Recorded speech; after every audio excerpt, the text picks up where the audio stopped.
Good morning বন্ধুরা, আশা করি আপনারা সকলে খুব ভালো আছেন এবং সুস্থ আছেন।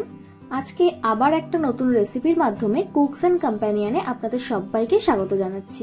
বন্ধুরা, এই গরমের দিনে নানা রকম স্বাদের শরবত খেতে কিন্তু আমরা দারুণ পছন্দ করি, তাই না? চলুন আজ তাহলে আমি আপনাদের দুর্দান্ত স্বাদের টোটাল 7টা শরবত বানিয়ে দেখাই। প্রত্যেকটা শরবতই আমি ভীষণ সহজভাবে এবং কম সময় বানিয়ে দেখাবো।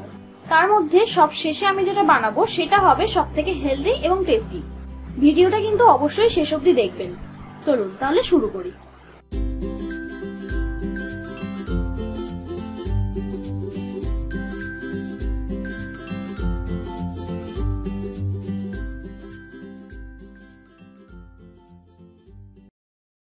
প্রথমেই আমি যেটা বানাবো সেটা হলো দইয়ের ঘোল। তার জন্য একটা জুসারে আমি 6 টেবিলস্পুন ঘরে পাতা টক দই নিয়েছি।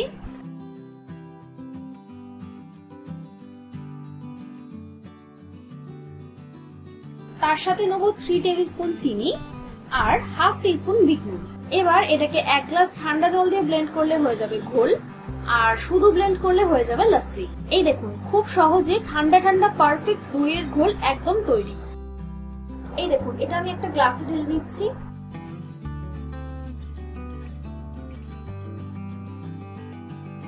এবার বানিয়ে দেখাচ্ছি বাটার মিল্ক বা মশলা ছাস। এটা কিন্তু শরীরের জন্য খুবই ভালো। এটা বানানোর জন্য 2 টেবিলস্পুন টক দই নিয়ে নিচ্ছি, তার সাথে 1 টেবিলস্পুন চিনি, হাফ টিস্পুন বিট নুন, ছোট একটা কাঁচা লঙ্কার টুকরো, সামান্য আদার টুকরো এবং 1 গ্লাস ঠান্ডা জল। ব্যাস, এবার এই সবগুলো একসাথে ব্লেন্ড করে নিলেই তৈরি মশলা ছাস।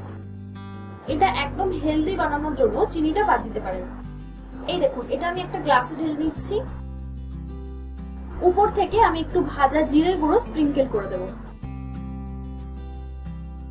এখন আমি বানিয়ে দেখাবো আপনার প্রিয়, সবার প্রিয় আম পান্না।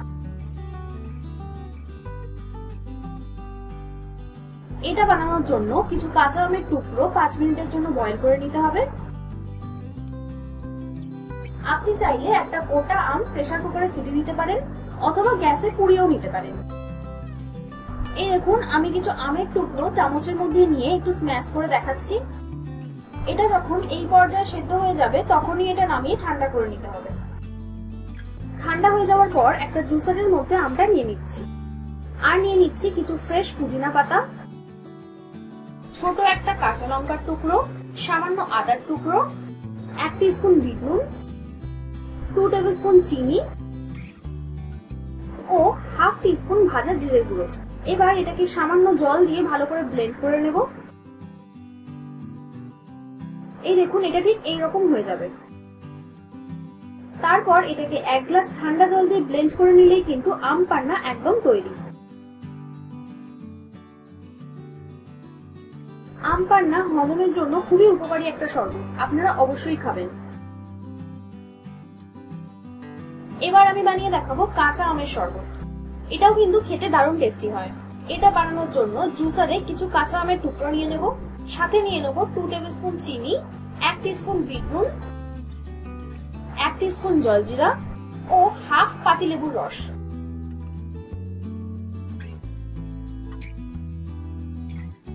এবার 1 গ্লাস ঠান্ডা জল দিয়ে ব্লেন্ড করে নিলেই কিন্তু তৈরি কাঁচা আমের শরবত।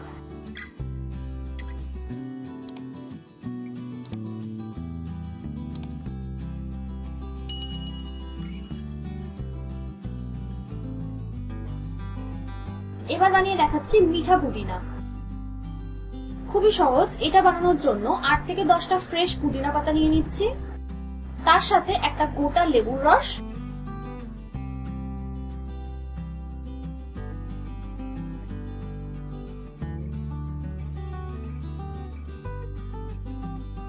টু টেবিলস্পুন চিনি, হাফ টিস্পুন বিট নুন আর 1 গ্লাস ঠান্ডা জল দিয়ে ব্লেন্ড করে নিলেই তৈরি মিঠা পুদিনা। পুদিনা পাতাও কিন্তু হজমের জন্য খুবই ভালো কাজ করে।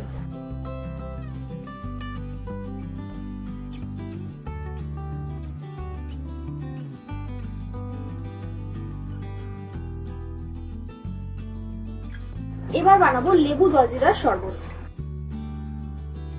এটা বানানোর জন্য 1 প্যাকেট জলজিরা নিয়ে নিচ্ছি,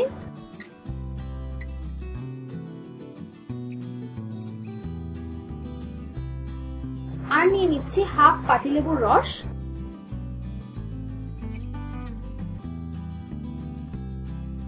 হাফ টিস্পুন বিট নুন। এবার 1 গ্লাস ঠান্ডা জল দিয়ে ব্লেন্ড করে নিলেই তৈরি লেবু জলজিরার শরবত। এটা কিন্তু আপনারা জুসার ছাড়াও নরমালি গ্লাসে জল দিয়ে গুলেও বানিয়ে নিতে পারেন।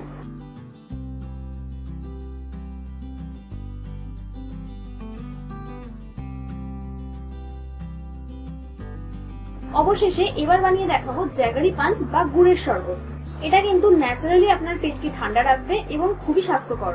কিছুই না, এটা বানানোর জন্য লাগবে 1 টেবিলস্পুন আখের গুড়, হাফ পাতিলেবুর রস, হাফ টিস্পুন বিট নুন আর 1 গ্লাস ঠান্ডা জল দিয়ে ব্লেন্ড করে নিলেই তৈরি আখের গুড়ের শরবত।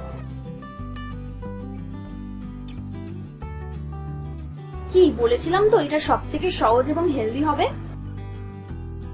এবার ঝটপট এই 7 রকম শরবত বাড়িতে বানিয়ে ফেলুন তো। আর আমাকে অবশ্যই কমেন্ট করে জানান নেক্সট রেসিপি আপনারা কিসের উপর দেখতে চান।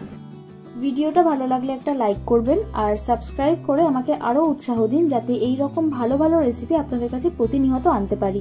আমি রান্নায় যা যা উপকরণ ব্যবহার করেছি সেগুলো আপনারা ডেসক্রিপশনে পেয়ে যাবেন। আমার বানানো রান্নাগুলো এতক্ষণ সময় নিয়ে দেখার জন্য আপনাদের সকলকে অসংখ্য ধন্যবাদ। ভালো থাকবেন, সুস্থ থাকবেন, আবার দেখা হবে নতুন কোনো রেসিপির সাথে।